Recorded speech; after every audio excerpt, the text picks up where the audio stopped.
right after 1979 and President Carter's initiative for peace and open peace era and revolution of Iran and returning of Ayatollah Khomeini, many Iranian who were outside Iran, and also many were Iran that had to flee because of the very risky and dangerous situation.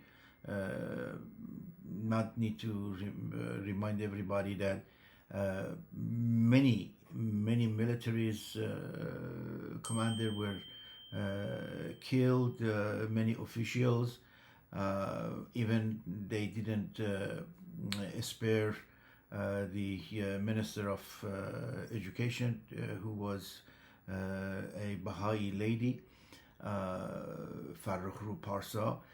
The situation was so fluid and so dangerous, but the world look at it as a revolution, the same that they did with the revolution in Cuba, Cambodia, and many other places. But before and after, many Iranian, particularly those that had some political and some societal information about the political Islam, start producing information and bringing about some news about Iran and share it with many in the world, including European country and the United States of America. However, it was kind of not understandable but tolerable that the world, particularly with all the news about the late Shah and his secret police and the violation of human rights and all of those, they were trying to give this government, the new government of Khomeini and Islamic Republic, some chance. This was kind of slowly fluctuating and progressing, but not for the better, for the worse. With the Iraq and Iran wars, and then initiation of the supporting the proxies such as Hezbollah, creating the Quds army with Qasem Soleimani, Hamas, and Houthis. And at the end of the war, there was some rumor floating in Iran and was reflecting to the out of Iran by Iranian diaspora, that even then there was some nuclear material was transported to Iran, and some of them also revealed that they were brought back to Iran in the coffin of the dead soldiers. Whether it's true or not, there is no evidence of it, but there is a rumor. And also there were some rumors that the Ayatollah were buying uranium and other nuclear material from Chechnya and from others. And Iranians knew this, and they were trying to produce some information, but not being able to produce any evidence. The escalation of this issue started with escalation of war in Gaza with Israelis and all of the above, until 2015, that many of these issues came about. The issue of the uranium, the issue of the enrichment of the uranium, and then the Obama get involved and negotiation with Obama. And during all these years, the Democratic party and President Obama, President Biden, all the European, hearing this information by Iranian, but the whole idea was questionable. Everybody, every politician in European Union and in America was ambivalent about this, that these are all contradictory information. And it was contradictory information. But many of us were saying that the nature of the political Islam, the goal of political Islam is destruction of the Western democracy and establishing the government of occult imam and the universal governance with alliance with the Marxists. And we have been witnessing the significant alliance between the political Islam and China and Russia in many aspects that seems to be impossible, because the group of the Marxists and communists, they are atheists and against the Islamic principle. However, they have common goal: destruction of the West.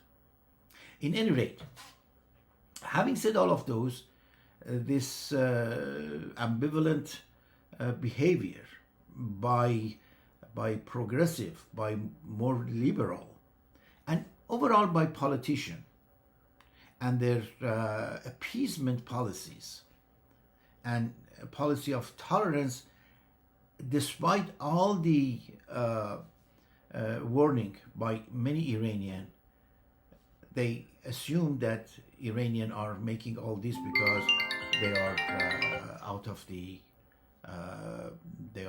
the country, and they are somehow trying to pay back to the Islamic Republic. Having said that, the evidence was more coming, and the evidence was based on the issue of the Lebanon, the attack to the Maritime in Persian Gulf, in Strait of Hormuz, in Red Sea, all the proxy war, so on and so forth. And then the issue of the Israel and the evidence of nuclear material enrichment, which hit the world, and then the nuclear deal in 2015. However, from 2015 to 2025, this negotiation continued without any results, with more appeasement. But instead of the politician, those that were in making decision status and deciding what the policy towards Iran should be, instead of listening to the real Iranian that were aware but were friend of the United States and friend of the European, they start listening to the Ayatollahs and Republic Islamic proxies in United States and Europe, in particular NIAC, a group of people that were partnered with Mr. Mali and many others that you have the story of it, until the war broke up between the Iran and Israel. All the issue came out. At the end of the story today, Mr. Witkoff, in two interviews, said at one interview that they have a capability of making 4, and recently Mr. Witkoff mentioned, by having 450 kilogram of 60% uranium, and Iranian refusing to handle this and hand it over to the world community, they're going to be able to make 11 to 12 nuclear bomb, and they are in process of producing ballistic missiles and intercontinental missiles. There is a very interesting also report by Washington Institute that I urge you to go and read with regard to the maritime and the traffic of the vessels in the Strait of Hormuz and the Persian Gulf with regard to the commercial and oil traffic and many other maritime, that what they are saying, that there has been some evidence since 2017 that with the first attack to the ship and vessels, the maritime that were trafficking for oil and other commercial issues, the plan has been to destroy these areas with regard to the maritime and damaging the international commercial and financial status. So we are saying that the Iranian had intention to make a nuclear bomb. The Iranian had, the Islamic Iranian had intention to create global caliphate. And now Washington Institute says since 2017 they knew the plan is to disrupt the international the arteries of the vital arteries of transportation and economy of the world. And then the major question that every American or every European and many peaceful people should ask: why you didn't listen? Why you didn't listen to the people who were familiar with the area, and you listened to the people who came with agenda? That's a good question. And why today still Democrat is fighting about this?